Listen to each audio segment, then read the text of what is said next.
The Wasps of Rwanda, they might seem very, very small, but trust me, they can sting. I've spent countless nights analyzing their tactics, breaking down their formation, and studying their moves. And you know what I discovered? A very fascinating tactical puzzle that could make or break Nigeria's World Cup dreams. Everyone is talking about Rwanda's 4-4-1-1, but nobody is seeing what I'm seeing right now. Those two banks of four, that floating striker, they are definitely hiding something. There's more to it than meets the eye. But here's the thing. I found their weaknesses, a tactical masterpiece that could tear their system apart. In this very, very insightful series, I'm going to show you exactly how Nigeria can dominate in Kigali. Not just theories, I'm talking about specific actionable tactics. You think Osimhen is unstoppable? Just wait and see how we can actually maximize his threat against Rwanda's defensive setup. By the time you're done watching this series, you will understand exactly why I believe we are not just going to Kigali to play football. We are going there to make a very, very huge statement. The journey to 2026 starts here. Are you ready? Let's go. Hi, everybody. So, I have actually invested a few late nights and days in digging deep into what I call the tactical fabric of the Rwandan national team, aka the Amavubis. And guess what? I've got 3 things to share with you. Come along with me. In this series, I'm going to be sharing 3 different episodes. So the first thing I'm going to share with you in this particular series is to expose the flaws and the strengths of the Rwandan national team. So basically, I'm going to recommend the antidote to cancel out or to neutralize each of these systems Rwanda would actually deploy. So predominantly, Rwanda deploy either the 4-4-1-1 or the 4-2-3-1. So basically what I'm going to do is to recommend the counter system to cancel out or to neutralize each of these systems. And in addition to that, I'm also going to recommend Shell's best starting 11 to fully and masterfully execute the counter system to neutralize completely this Rwandan national team, such that we are able to leave Kigali with a maximum 3 points. Come along with me, guys. So in this particular episode, I'm going to be talking about the 4-4-1-1. Then subsequently, I'm going to be analyzing the alternative system of play of Rwanda, which is the 4-2-3-1. Then to wrap up the series in the 3rd episode, I'm going to be exposing and analyzing meticulously 16 of Rwanda's players. So guess what? Out of these 16 players, I'm very certain at least 11 of these players would feature against Nigeria. So if this template that I'm about to share is masterfully executed, then we should leave Kigali, God willing, with maximum points. So guys, the Rwanda national team's nickname is Amavubi. Amavubi is intentional, as the choice of the word Amavubi is very intentional because it embodies their style of play. The meaning of Amavubi is wasp. So like wasps, they are actually very more than capable of causing tremendous problems for bigger opponents like Nigeria as a result of their very aggressive and fast and also very determined style of play despite their small size. However, fear not, because in this very comprehensive video analysis series, I will make an audacious attempt at exposing the Amavubis. So let's analyze this very intriguing 4-4-1-1 formation choice by the Rwanda national team. It's a very fascinating tactical setup because it offers both defensive solidity and attacking prospects. As a matter of fact, the attacking prospect is a disguised one, and I'll get to that in a minute. For now, let's break down how Nigeria can effectively counter it. So I've recommended the 4-3-3 system of play for Nigeria as a way of neutralizing the 4-4-1-1 system of play of Rwanda. But first, let me explain the core structure of the 4-4-1-1. So as you can see, the 4-4-1-1, it has a you know it has four defenders.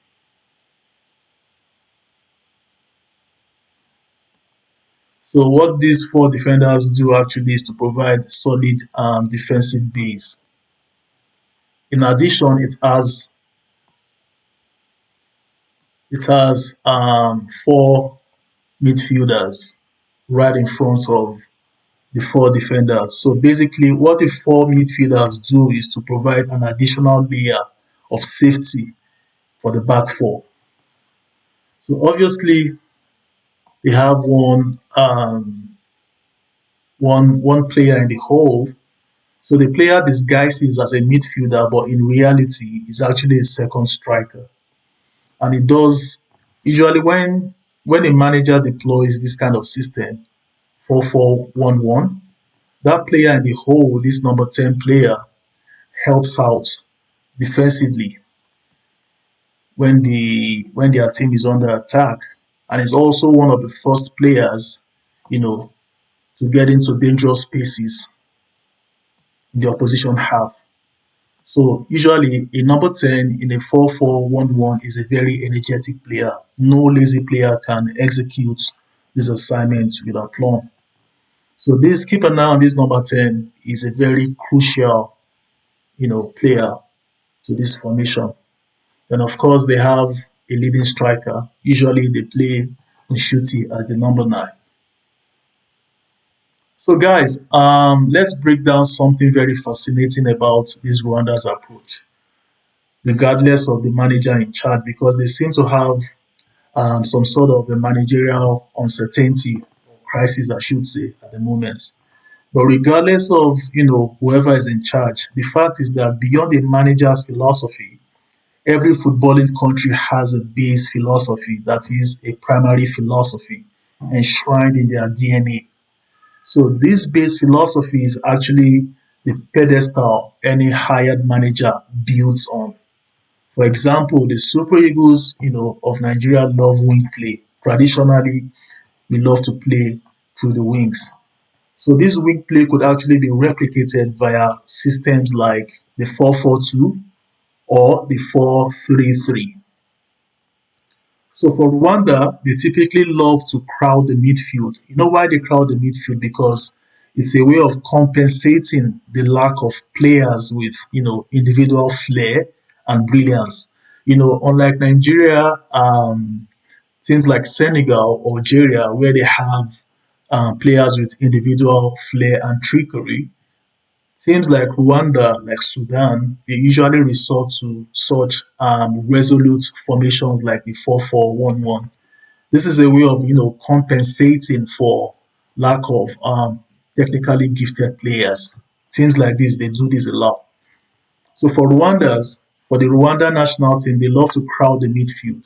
As you can see, four players in the midfield. If you add this one, it's five players at every point in time. So, like I said, they do this to dispossess teams quickly and use their fast counter attack, to launch offensive transitions. They obviously have four at the back, like I said.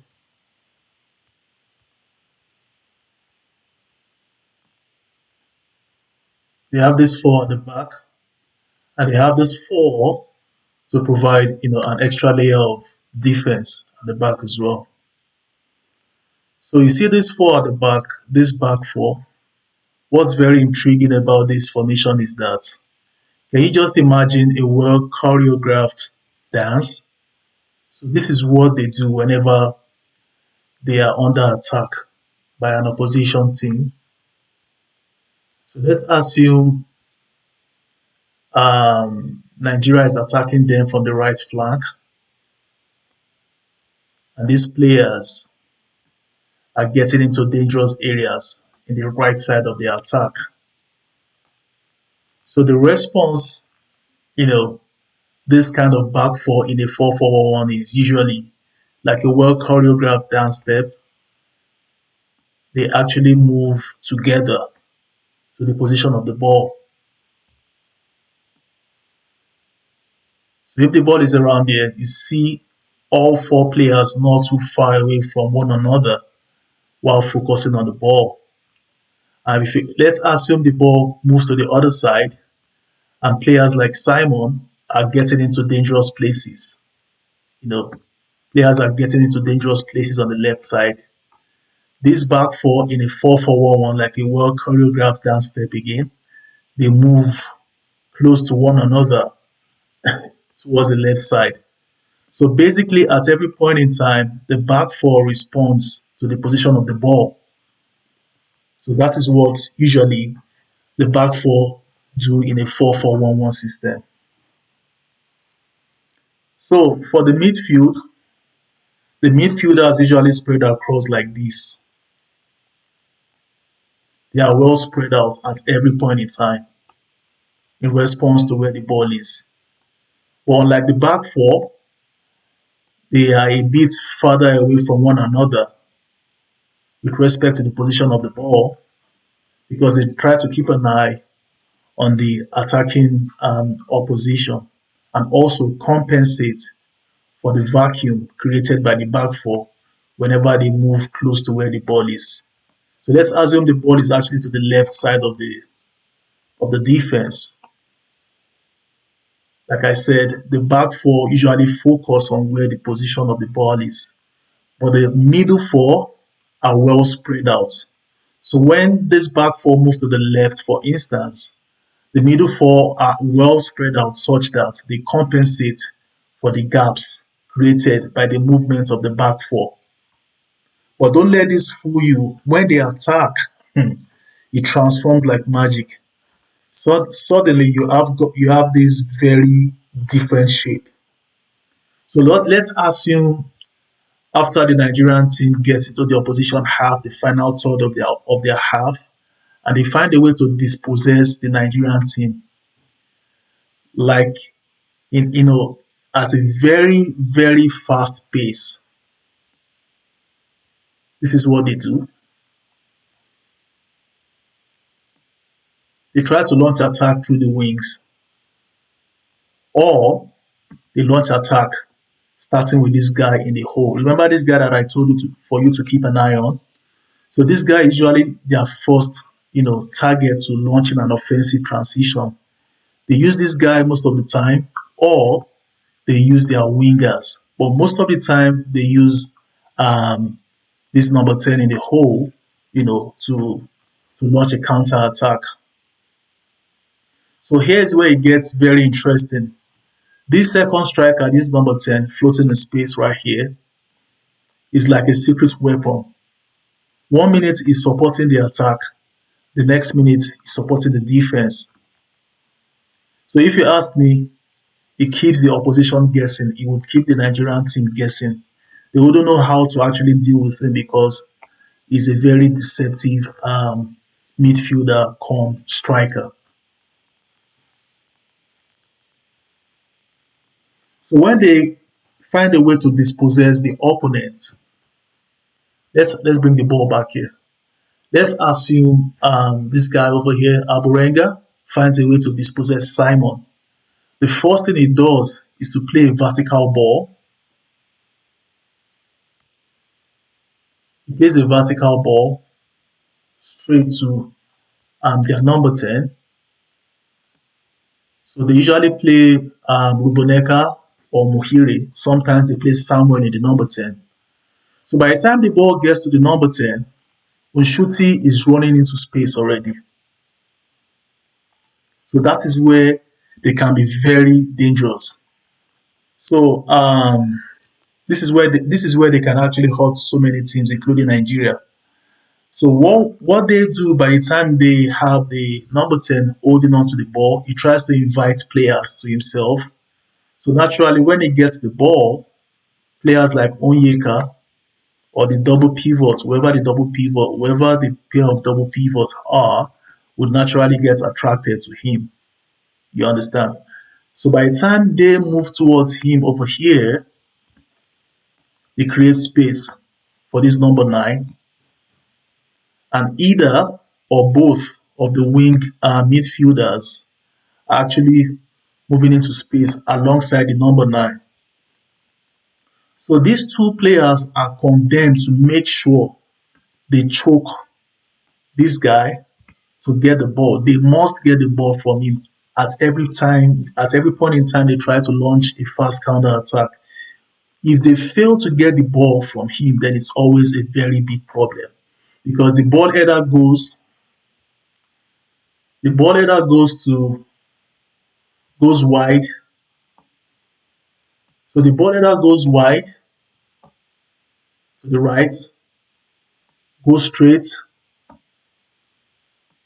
to the middle. Remember, both of these players have actually left a gaping hole in the middle because they failed to get the ball from the number 10.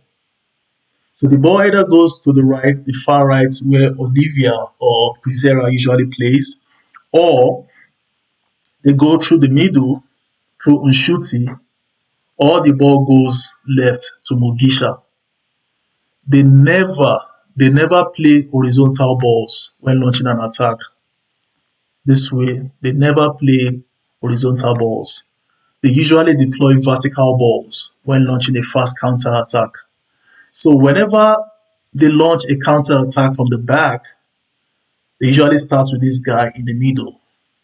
As a result of that, Onyeka and Bashiru, or whoever the double pivots are, must choke this guy before he starts thinking of what to do. They must win the second ball from this guy to avoid, you know, launching the counter attack to the right, middle, or to the left. Even if they fail to retrieve the ball from him, they must choke him to such an extent that he's forced to what? To play back. So what I'm saying basically is that if Onyeka and Bashiru, or whoever the double pivots are, when they choke this guy, the number 10 guy, when he's about to launch or kickstart a counter attack, they must do one of two things at every point in time in such situations. They must make sure they dispossess him right away so that we can restart an offensive transition. If they fail to dispossess him, then they must choke him in such a way that he's unable to have clarity with regards to his next move, such that he's forced to play back. So by the time he plays back, the Nigerian team would have the ability, to regroup, you know. So that goes, a goal scoring opportunity out of the window for the Rwandese. So this 4-4-1-1 is what I would refer to as a tactical chameleon, and that's partly because of its defensive fortress and also because of the counter-attacking weapon inherent in it. So come along with me, let me show you how exactly Nigeria can execute and dismantle this 4-4-1-1 system to our own advantage. So, guys, here's the real genius about this formation, and nobody talks about this enough. You see these two back fours, the back four and the middle four.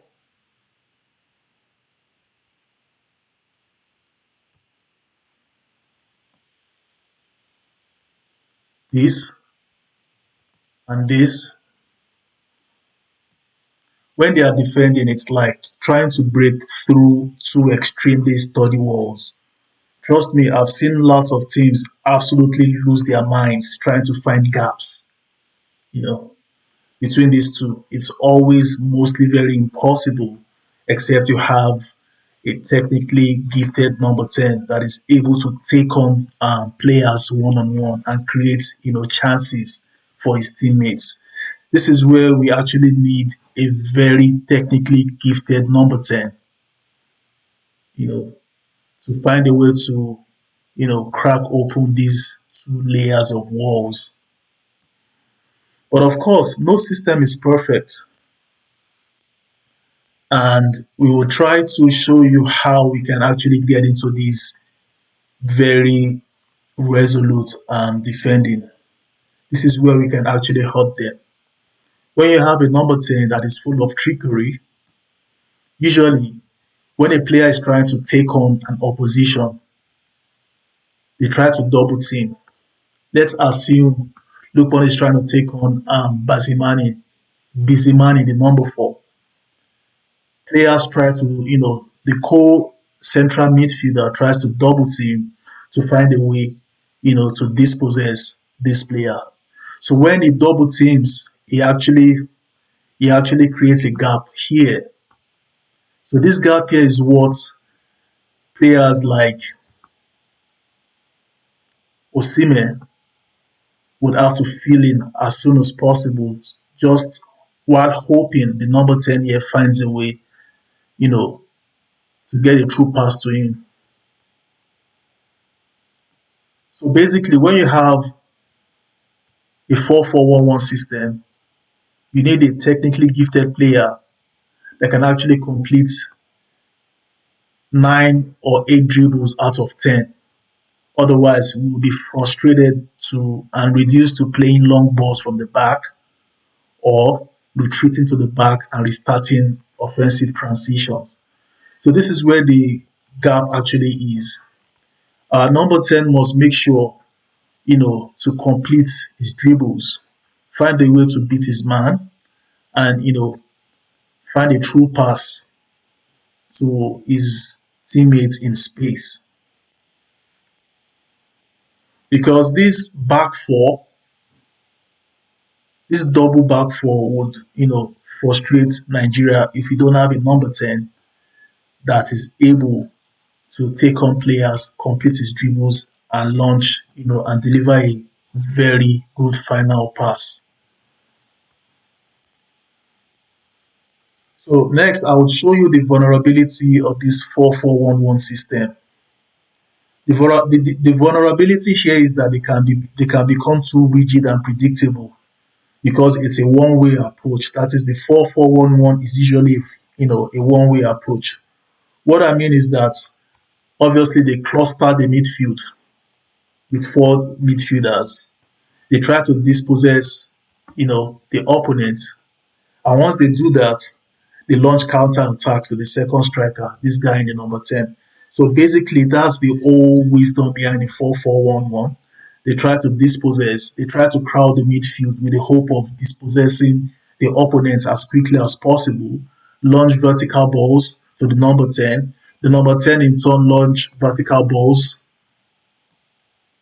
He launches vertical balls, be it to the right, to the middle, or to the left side of the attack. And they hope they can get something done at the end of the counter attack.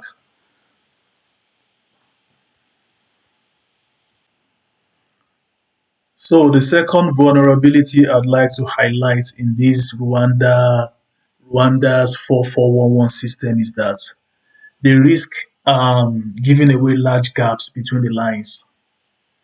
So when I say large gaps between the line, what I mean is that oftentimes this front two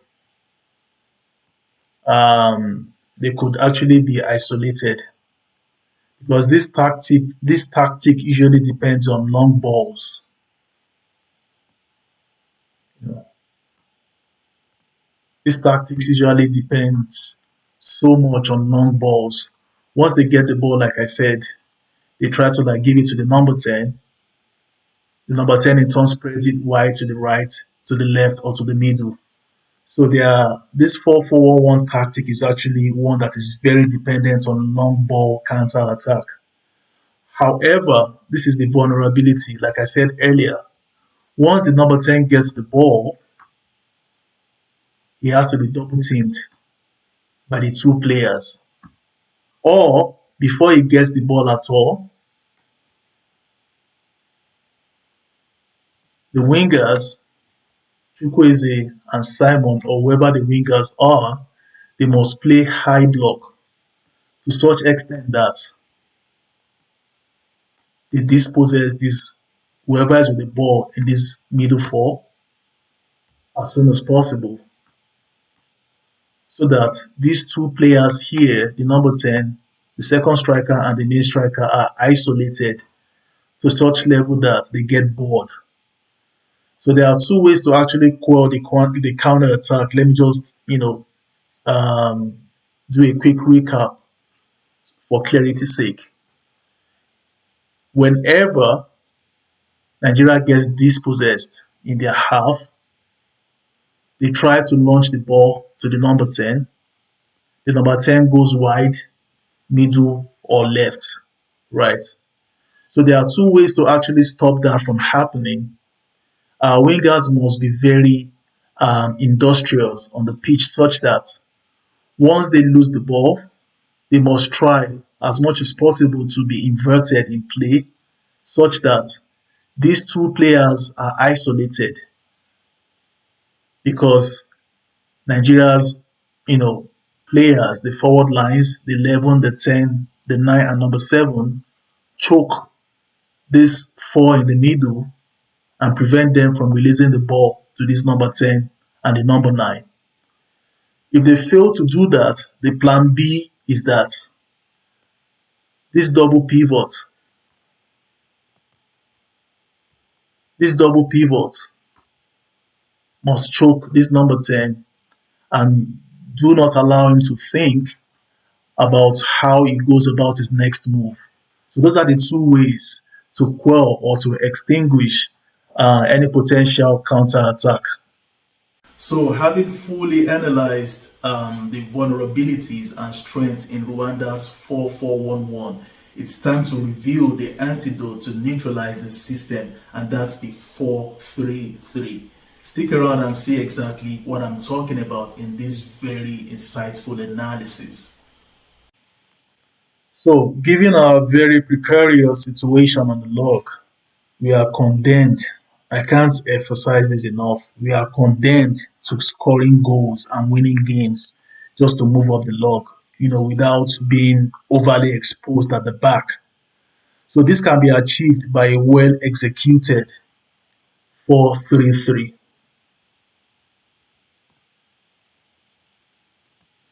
So 4-3-3, if well executed, can actually strike a balance between defensive solidity and attacking prowess. So see here, this 4-3-3 is actually a double-edged sword because of these two attributes of being able to provide a formidable defensive cover and fierce offensive transition. So first, let me explain how to set up defensively in a 4-3-3 system to neutralize a 4-4-1-1 posed by the Rwandese. So now the 4-3-3 actually has the capacity to overwhelm the central areas with a double pivot. So I've talked a lot about the Super Eagles currently not having the right workaholics as DMs at the moment. So the closest thing to a very industrious DM that we have right now is Onyeka. He's not exactly the tidiest of players, but he's gonna give you that work rate. So what's left to be fine tuned in Onyeka's play is actually he's got some rough edges that could actually be very very dangerous or detrimental to Nigeria if he doesn't apply enough caution, especially in our final third. So other than that, it's gonna guarantee you a great work ethic. He's gonna cover every blade of grass. He's gonna work his ass out. He's gonna work his socks out. He's gonna give you that work rate, and I think we can actually build on that. So the reason why, and that's the reason why I actually have somebody like Dele Bashiru to complement him instead of an Onyedika. Onyedika might be too soft for these Amavubis. So we need players that are physically strong to contend or to compete with these very sturdy four midfielders. So that's why we have Onyeka in a double pivot with Dele Bashiru. However, Onyeka is a bit more defensive, while Dele Bashiru will be a box to box midfielder. So defensively, this is how the 4-3-3 can actually neutralize the 4-4-1-1. So at the end of the day, regardless of the four men they have in the midfield, they actually have just two men in the central midfield, which is Bizimani and Mugisha at the end of the day.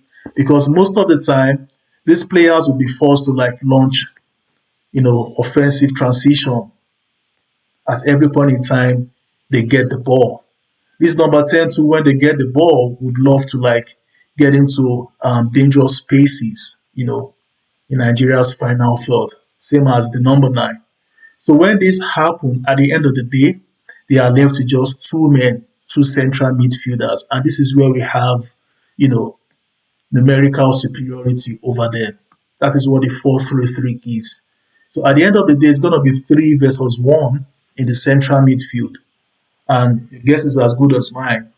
If these three show the right work ethic against these two, it's not going to be an easy duel for Bezimani and Mugisha, 2 versus 3. Your guess is as good as mine. So that is one way to set up defensively. Just a quick recap: the 3 central midfielders we have would actually form a numerical superiority over their 2 central midfielders because, like I said, their wide men will be forced to, attack in offensive transitions. They will be left at every point in time they are attacking. They are left with just 2 men in the middle, and these 3 players can actually deal with these 2 men. So the numerical superiority of the 4-3-3 over 4-4-1-1 is very obvious for any tactically astute manager to exploit. So in addition to that, we also have the fullbacks, Basi and Aino. So what these fullbacks usually would do is to pin down their wide men.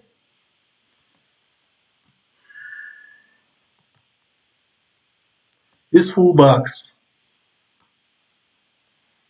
they will engage Rwanda's wide midfielders and try as much as possible at every point in time, to stop them from getting into the Nigerian half. So when these fullbacks play high block, it scares the wide midfielders and prevents them from, carelessly running down the wings. So this usually truncates potential offensive contributions.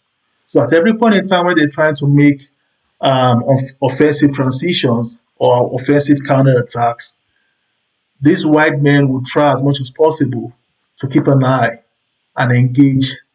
Sorry, these fullbacks will try as much as possible to keep an eye and engage um, the Rwanda wing midfielders. That's two. That's the second way we can set up defensively in a 4-3-3. Also, both of our centre backs, these centre backs are well positioned to deal with the front two.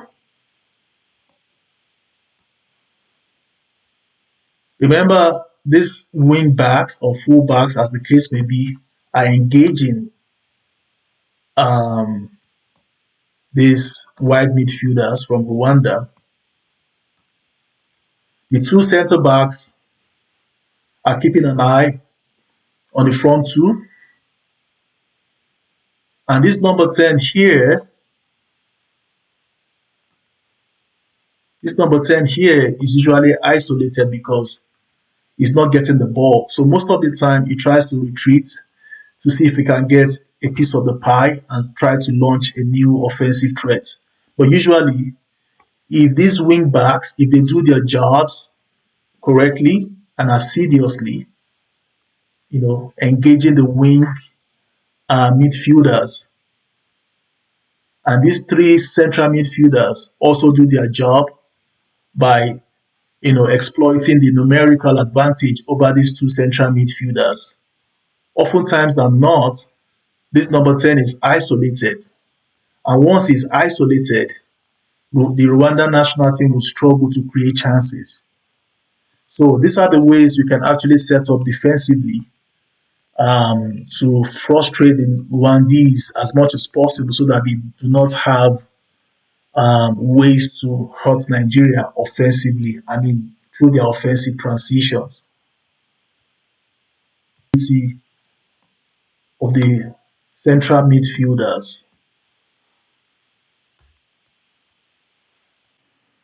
So, having talked about how to set up defensively in a 4-3-3 system of play to counter the 4-4-1-1 of the Rwandese, now I'm going to talk about how to set up offensively in a 4-3-3 system of play. So, this is how it goes. Our three forwards, Simon, for instance, Osime, and Chukwueze, can stretch this back four. Because when you have two wide men full of trickery, doing their thing, the leg overs and pushing as wide as possible. They push wide before they invert. So when wingers push wide, inevitably it stretches the back four.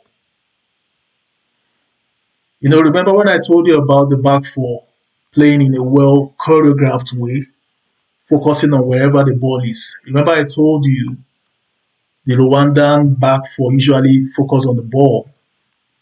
But here's where the problem is. When they are faced with wingers full of trickery moving into space, sometimes they are forced to break away and stretch out. So when you have a front three in Nigeria like Simon, Osime, and Chukwueze running into space, it stretches the back four to such extent that they're unsure of where and how to organize defensively. So this is one of the gains of playing expansive football. Eric Shell needs to focus on wingers that are able to guarantee that expansivity during offensive transitions. So our failure to actually reenact expansivity at the last AFCON under Jose Peseiro was one of the reasons why we were low scoring en route to the finals, and eventually the reason why we lost the final game. The Ivorians actually deployed expansivity through what was that guy's name that gave I know a whole lot of problem? Yeah, you know what I'm talking about, Adinga, right? Yeah, you know they used the wings a whole lot of times such that the Nigerian back four were stretched. So we must replicate that template as well. Simon and Chukwueze must always run into space such that the Ivorian back four are stretched. So in addition to that, another way this 4-3-3 actually helps offensively is that this number 10 here can exploit spaces once this back four are stretched. Once they are stretched out like this, they are stretched out like this. The number 10 here can actually exploit spaces between the lines. When I say between the lines, I mean this is one line here. This is one line here.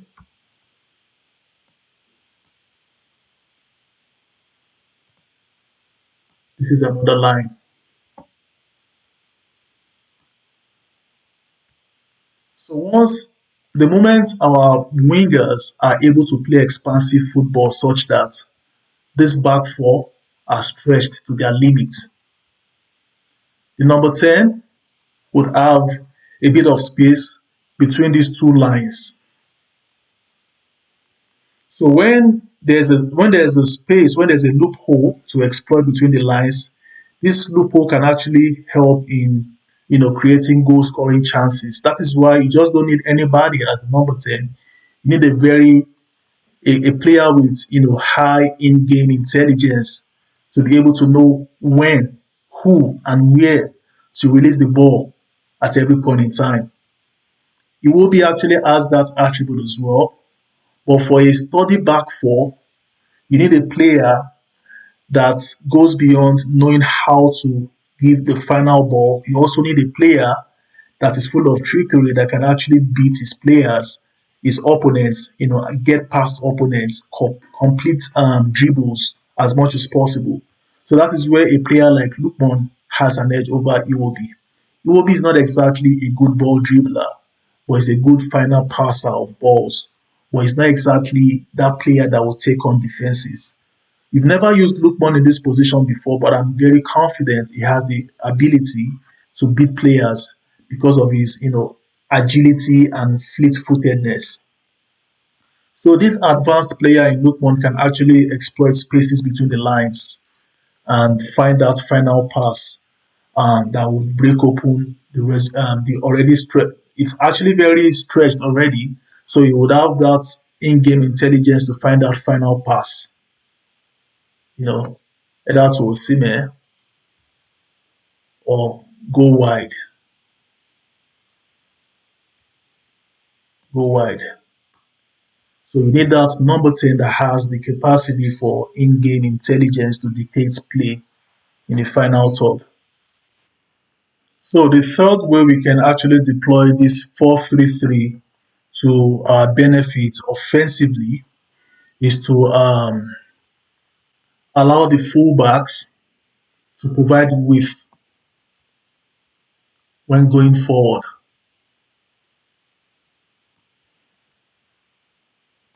So we have the two fullbacks in, let's say, Aino and Basi providing the required width.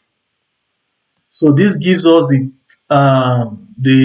capacity to cause an overload, you know, in the final third of Rwanda, because by the time the wing backs push forward or the full backs push forward to provide width, the wingers are either forced to be inverted or they also go further wide. Whichever way, they would actually cause an overload. We would cause an overload in the final third. So what I mean by an overload here, because by the time we are attacking, most likely we have these two strikers still, in our own half, trying to like retreat as soon as possible. So while they are in transit, we have one, two, three, four, five, six players. These six players are usually versus one, two, three, four. So 6 versus 4 is an overload at every point in time in anybody's opposition half and in anybody's final third. So when we have this overload, we have more passing options to actually cut the back four open and create very good scoring chances. So during offensive transitions, any team that has the required in-game management to cause an overload in the opposition's final third has a high chance of creating goal-scoring opportunities, basically. That's the long and short of this particular advantage that the 4-3-3 offers any team that deploys it offensively. So it's the responsibility of the three central defenders, that is the number 10 and the double pivot. So when we cause this overload using the wing backs, it's the responsibility of these three central defenders to work tirelessly to force the two central midfielders rather. Sorry, I mean it's the responsibility of these three central midfielders of Nigeria to work tirelessly to force these two central midfielders of Rwanda to concede possession as well. That is, at any point in time when this overload backfires and we're unable to make the best use of it, and for some reasons we are dispossessed of the ball, like I said, the 4-4-1-1 is a one-way street. Basically, it's just they don't have a plan B with the 4-4-1-1. So once they dispossess Nigeria in their own half, they try to get the ball to their number 10. So it's the responsibility of these three central midfielders to make sure they work tirelessly enough, to force um, these central midfielders in Rwanda, these two players. So in this case now it's 3 versus 2. So at every point in time when we lose possession, it is the responsibility of these 1, 2, 3 central midfielders to work tirelessly to force these two central midfielders from Rwanda to concede possession as quickly as possible to avoid a turnover that will result to a quick counter attack. The moment there's a turnover of possession in our favor, occasionally our fullbacks are expected to run into wide spaces, like I said. But once we lose possession, you must have midfielders that have the right engine, the capacity to retreat as soon as possible to cover their wings. So the problem with the Eagles when exploiting this overload is that it has always been there has always been this unavailability of players with the right technique to use quick combinations. When you have players, causing overload in the final third, it's not just about the numerical superiority. You also need players with good first touches and the ability to provide quick combinations. By combinations, I mean quick passes, quick, smooth interchange of passes between one another. And for any player to have the ability to execute quick combinations, more importantly, he must have very good first touch. But unfortunately, for some weird reasons, most of Nigerian wingers do not have the right first touch. The ball usually bounces back and forth before they gain complete control of the ball. So that's why we have issues with um, exploiting the numerical superiority to our advantage. In addition to the wingers not having the tidiest of touches, also the central midfielders like Onyeka and Dele Bashiru are also very guilty of clumsy first touches, which mostly turn over possession back to the opponent, thus making us vulnerable in counter-attacking situations. As a result, Eric Shell must only field players who possess these attributes. But there's just so much we can do. We can only use what we have. And for me, the most dependable double pivot we can actually deploy to quell or to neutralize the aggression of the Rwandese in the middle four is deploying such players like Onyeka and Dele Bashiru to exert their physicality to our advantage. What Shell just needs to do is just to talk to um, Onyeka as much as possible to fine tune the rough edges in his game. If he's able to do that, then we would concede less, um, less free kicks close to our own box. So, guys, the next thing that we will be analyzing right now is what I call the pressing strategy. Now, for pressing strategies to be fully understood by the Nigerian side, especially the offensive players, then Eric Shell would need to establish what I call press triggers. Now, to break it down a lot further for you guys to understand what I mean exactly by press triggers. So, triggers are like sign languages that are fully understood, identified, and agreed upon by players in the same team, this time players in the Super Eagles. So once these signs are cited in the Rwandan national team, it activates a corresponding reaction in the Nigerian side. So this press triggers basically notifies the Nigerian players about when exactly to play high block to mount pressure in the opposition final third. So there are different high press triggers that could be set by Eric Shell. But within the context of a 4-3-3 system, the following are the, high press triggers Eric Shell could establish within the team. Number one is, when the ball goes to the Rwanda's fullbacks. So an example of a press trigger is when any of the fullback, either the number 2 or the number 3, is in possession of the ball. It's a high press trigger that could be well um, executed by the wide men. So whenever Borenga, for instance, has the ball, Simon knows that the next thing he should do is play high block, move close. So the number two, also Osime is somewhere around providing the required, pressure to force Alborenga to either play back or play a long ball to, no man's land. So basically, that is what high press does for teams and against teams. So when a team is able to identify the right time to activate the high press, they're able to force the opposition into making mistakes. So this is one of the triggers of high press. The other trigger is, for instance, when Untwari, the goalie, drops the ball and tries to, pass it to his closest defender, say to Mutsinzi, for instance. So the moment he drops the ball and tries to make a decision about what next to do, it's it's a high press trigger as well.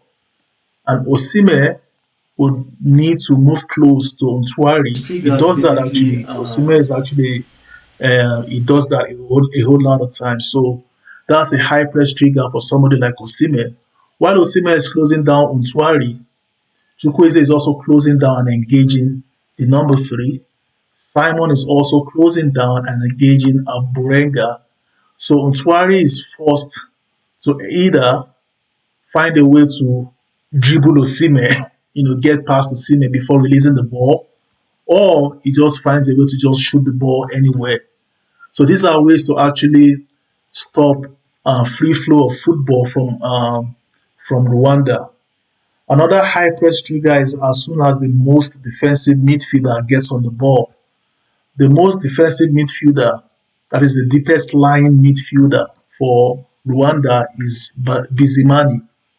So another high press that could be well identified and exploited is when Bizimani gets the ball. I mean, just before he makes up his mind on his next move.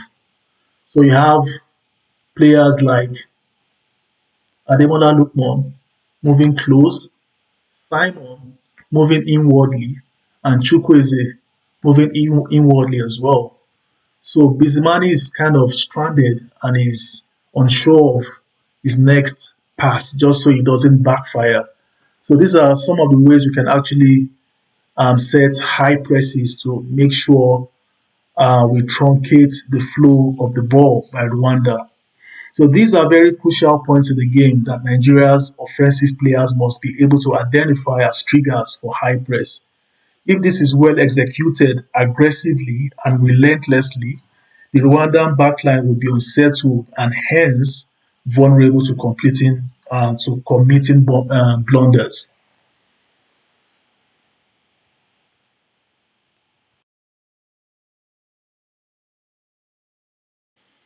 So first, let me explain briefly what offensive transition is all about. You see this one here? It's all about exploiting the space behind advanced wide midfielders. So these wide midfielders, like I said earlier, naturally, when making offensive transitions, especially during counter-attacking situations, they leave this wide space behind them.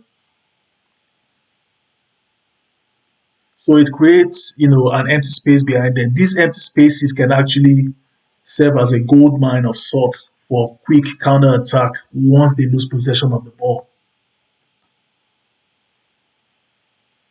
So we have players once they lose possession of the ball, because usually the wing backs or the full backs actually engage the wide midfielders, the opposition wide midfielders.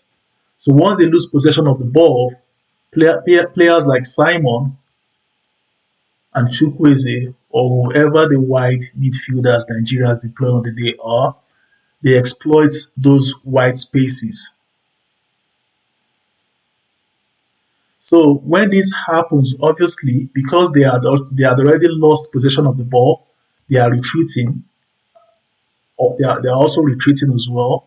And you have players like Basi also moving forward to join the latest offensive transition. So when this happens, the wingers, Chukwueze and Simon, cuts in. They become inverted wingers because Basi and Aino, that is the fullbacks, are actually taking their spots. So they cut inside, that is Chukwueze and Simon cut inside to cause an overload, like I said earlier. While Aino and Basi play wide, they would assume, the role of wide men, wingers, during such offensive transitions. While Onyeka, that is the double pivot, Dele Bashiru and Onyeka provide, passing options.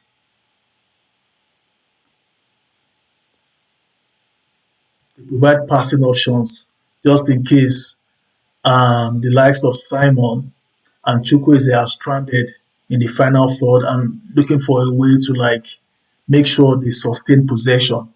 So the likes of Onyeka and Bashiru provide the required passing option, and of course, Lookman in the middle. So when this happen naturally, the center backs push high just to form a high block and make sure you know they force the opposition you know in their own half.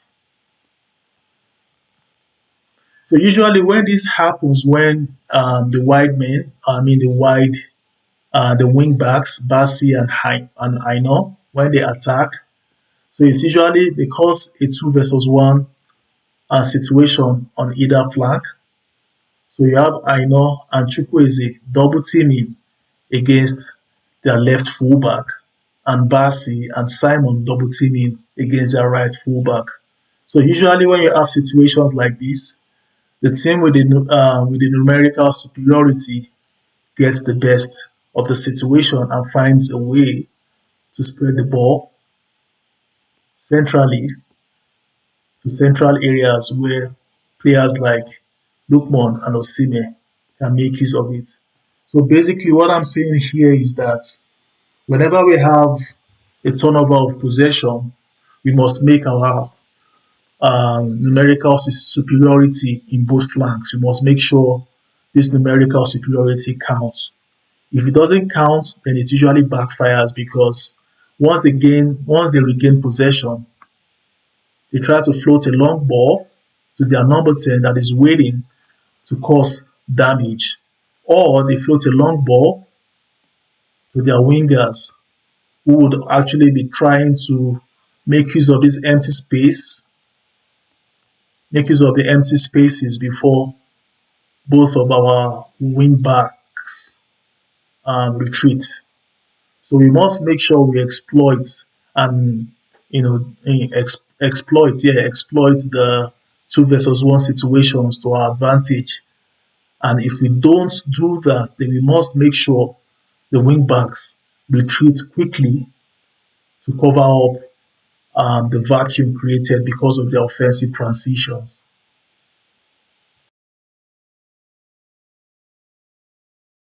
So, guys, I hope you're following and also enjoying this insightful breakdown so far. So, next up, I'm going to be talking about the defensive transition with respect to the 4-3-3 Nigeria will be using to neutralizing Rwanda's 4-4-1-1.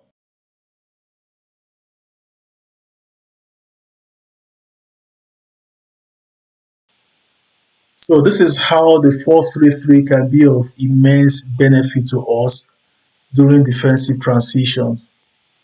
So, when there is a turnover of possession, it's a lot easier to regroup defensively in a 4-3-3. So let's assume you have the 2v1 situation here. Let's assume we have the 2v1 situation, Simon Simon and Bassi versus Amburenga, and Chukwueze and Aino versus Neo Mugabo. We have these 2v1 situations on either side, and of course, we have a Lukman looking around somewhere in space here, and Osime somewhere here. Of course, the double pivots are pushing high. The center backs are also pushing high up the field. In such situations, we have their number 9 and the second striker somewhere around here. So if for some reason we lose possession, let's say we lose possession somewhere around here, while Simon is trying to, get past Mutsinzi, and for some reasons he was unable to complete his dribble.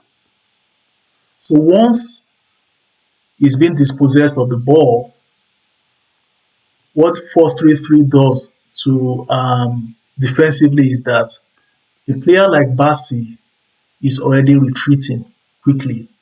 Chukwueze is retreating as well. Aino is retreating at the same time. So 4-3-3 is a very simple system that avoids that affords relatively easy regrouping compared to other formations like a 3-5-2, for instance. So all it takes is you need to have speedy, very pacey wing backs retreating as soon as the ball is lost anyway in the opposition half.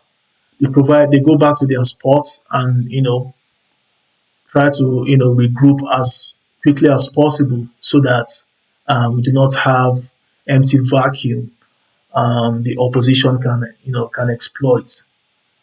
So 4-3-3 gives us the um, malleability to regroup at the drop of a pin.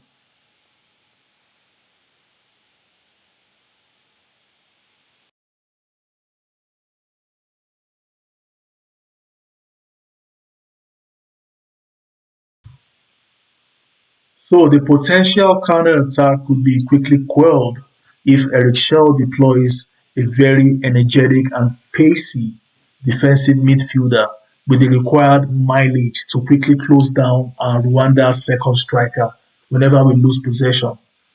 So this second striker, like I said, I can't overemphasize how crucial it is to this 4-4-1-1. So you need very energetic central midfielders to engage in at every point in time. So that is where a player like Onyeka has an edge over a player like Ndidi. Because Onyeka, this is because Ndidi over the past couple of years has slowed down. And for us to succeed in this World Cup qualifying race, sentiments must be out of the window in team selection. But like I said earlier, even Onyeka is very guilty of clumsiness. So he must be, Shell must find a way to um, tweak Onyeka's game and rid him of excessive clumsiness that could be detrimental to the Super Eagles. So basically, 4-3-3 is a good weapon to neutralize Rwanda's 4-4-1-1.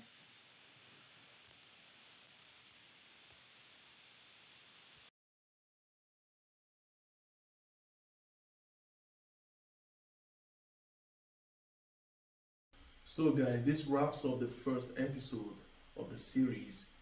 Subsequently, I'm going to be talking about the alternative system of play of Rwanda, which is the 4-2-3-1. Then, subsequently, after that, I'll be talking about how I will be exposing 16 of the Rwandan players. So, stick around, subscribe, share, and like because the mission is to get ourselves in the World Cup in 2026. We can't afford to miss it. So stick around in this channel for more insightful, meticulous breakdown of Nigeria's journey to USA, Mexico, and Canada. See you soon.